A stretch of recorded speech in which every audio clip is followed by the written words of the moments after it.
Namaste.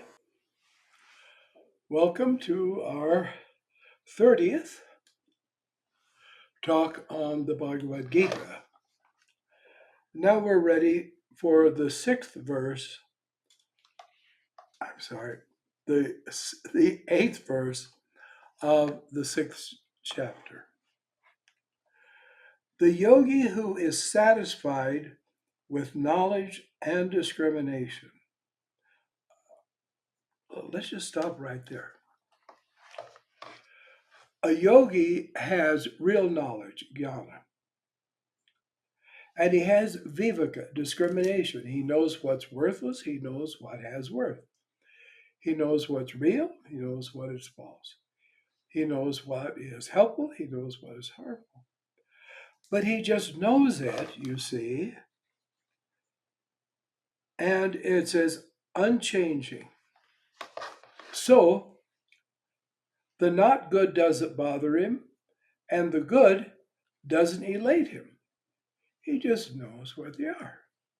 I say this because there are sour people in this world. I always figure they've got stomach trouble of some sort that claim to be jnanis, and they're always grumpy. And let me tell you something. Anyone who is a grumpy is not a jnani, because jnana gives peace, gives ease, gives sukha, gives happiness. But they like to look like this and say, well, the whole world is just a bundle of illusions. Well, that happens to be true. But the yogi says, the world's a whole bundle of illusions. But they can't catch us as long as we're yogis. So we don't worry, do we? When it's raining and you're inside a building that is secure, you don't sit there and feel wet and feel miserable, because you're not, because you're protected. That's what yoga is all about. That's what jnana, real knowledge, is all about. But you do get these people that the higher they supposedly are realized, the grouchier they get and the grumpier they look. I'm speaking from lots of experience in India and here. And that's the way it goes. I'm thinking of some things I could describe to you, but I won't. All right. The yogi who is satisfied with knowledge and discrimination, unchanging, with senses conquered, to whom a lump of clay, a stone, and gold are the same. Now, he's not dumb enough to think that a lump of mud has the monetary value of a same-sized lump of gold. But he means that each in its own place is best. And there is value in stones. One thing you do is you make buildings with it. So it isn't like, see, the always idea is in the minds of negative people who therefore propagate negativism while pretending to teach the Gita or other aspects of Hindu philosophy. It's always like there's nothing to it and we don't like it and we're not attached to it. No. They don't see them as equally valueless. They see them as equally valuable. It's a whole different way of saying. Again, it's like the thing I think I mentioned a poem that my Aunt Faye loved so much, where um, uh, I think it was a frog was sitting, looking down. He was sitting, of course, in a river, and he was saying, it's all ugly and it's all just a mess and so and so. And then at the end, someone says, why, bless my soul, you're looking down a muskrat hole. In other words, you're not even looking at the world. A lot of people look at themselves and it's a mess. So they say, the world is a mess. All right. But He who sees these things as the same, steadfast, is said to be in union. In other words, he's seeing God, as Shivananda did in his remarkable poem, Only God I Saw. He is preeminent among men who is impartial to friend, associate, and enemy, neutral among enemies and kinsmen, in other words, his own family, and yet the enemies, impartial also among the righteous and the unrighteous. Well, I've just mentioned the example of Anandamayi Ma. That's what she was like. There were people who they'd take a look around and say, well, some of those people are rather unsavory. Like, what are they doing here, you see? And if she was what she should be, oh, why is she even bothering with him? And this happened one time when a man, I believe it was in Benares, a man complained about the people who lived in the ashram. And he thought there ought to be nicer people, there ought to be better people, and he had come there to live. You see himself, he was there. And Ma just said, "This place is a hospital. If you're not sick yourself, well then you don't belong here. But they do belong here." You see, a whole different way of saying it, and it was true. Ma did accept all because she embodied the one that was the all. So, and she turned no one away. Well, let's go back to Benares. There was a man who was what we call in our Americans thing a bit of a pill. And she came to Kashi one time and came to the ashram, and every person in the ashram came not behind his back, but right there in the satsang, and they complained about him. So mother looked very serious and she said, "Come up here. Come, sit down in front of me. No, sit closer." And you understand, Ma did not usually touch people. She was not one of the Anandamayi Mas that go around the world hugging people and making huge sums of money at each round. And Mother was so remarkable, but she was so remarkable. She was approachable and unapproachable at the same time. So anyway, Ma was this way. Ma was not casual, and oh, thank heaven, Ma was not a huggy. So there he was right in front of her, and to the shock of everyone, she leaned forward and she put her arms around him. Ma was very, very scrupulous.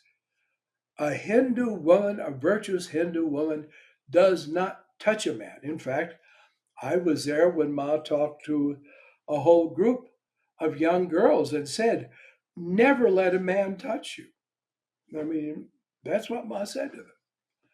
So it would go the other way, wouldn't it? But Ma leaned forward, she put her arms around him, she pulled him close to herself, and said, "When no one else wants you, how could I send you away?" You see? However, I have heard mothers shout, "Joe!" No, "Chore!" and actually threaten, slap somebody, tell them to basically get the hell out. So Ma said, "This body's a drum. However you play it, that's what you get from it." So, yes. Okay. So then,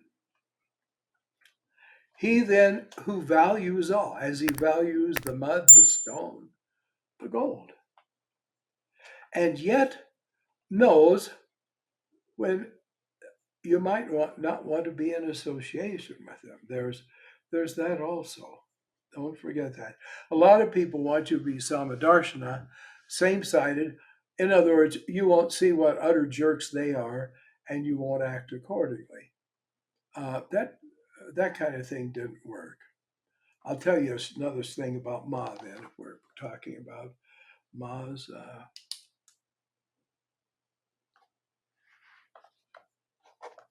open and accepting it also to people. All right, one time, this was also in Kanpur, uh, there was a gathering of sadhus, many of them scholars, that would speak in the grounds of a large temple there. And I mean, they had a huge tent pandal, and they sat up on a platform, and different ones of them gave lectures and so on. So, what those of us who'd come to be with Ma, we would go first to the ashram, and then with Ma, we would all walk over the temple. But for a little bit, fortunately, we got Ma to ourselves. So they had made kind of a little three-sided structure, and there was a cot in there for Ma to sit on, and Ma would sit there, and we would look at her. That was usually enough. And Ma may speak or say something and so on, but we were just there with Ma. Well, a woman had come from America. She belonged to really one of, at that time, the major yoga cults.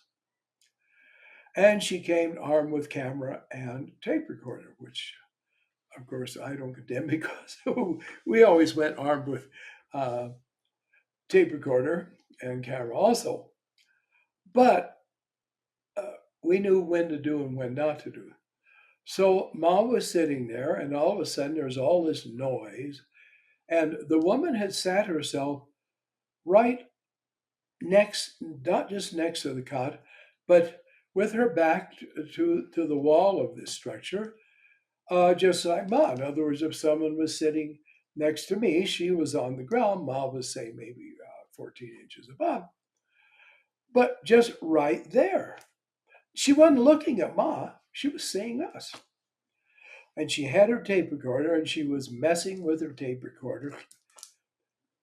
And Ma looked at her with this, yes, it was an expression of intense dislike. As I say, I have seen Mother say scat to people, but she looked at her like she despised her utterly. And the woman goes, then finally she got it going and so on. All right. So we then went on. When Ma got up, then we all went to the temple. Oh, the woman didn't go. And then we figured, oh, well, she'll show up later with more paraphernalia. But she didn't. And we found that she had gone directly from there to her hotel, left, and she was going back to America. Now, she didn't see Mother act that way. She didn't see Mother look that way. But basically, Ma didn't want her around anymore, and so she wasn't around anymore. So there's a positive side, you see. Ma, in a sense, accepted her as she was, but saw that what she was, she had no business there, and away she went. By the way, India is this way. People need to be careful. Bharat Mata, that means Mother India, she kicks people out that she does not like. I think I've described one man who wasn't there 24 hours. He was there about 15 hours, and he was on a plane back home to New York City. All right. Now here's some advice. The yogi should fix his awareness constantly on the self. How will you do that? Without japa soham, you'll never do it. Can't be done. Because who is the self? The self is that which, according to the Upanishad, said, as I quoted several times, in the very beginning, its first saying was, Soham asmi, I am Soham. So you take that Soham, that's not only the Supreme Self, it's your self. And you won't just have your awareness on the self, you will be living in the self. You won't be perfect, you won't be self realized, but let me tell you, you'll be well on the way. All right. Remaining in solitude alone. The yogi is a solitary person. Now, there are lots of situations in life and so on where how are you going to be solitary? Well, you'll just have to figure that out yourself. I have lived with people, families, where they either had a meditation room where, at an appointed time, one of the family went there, they did their meditation, and then when they came out, another one went in and did meditation.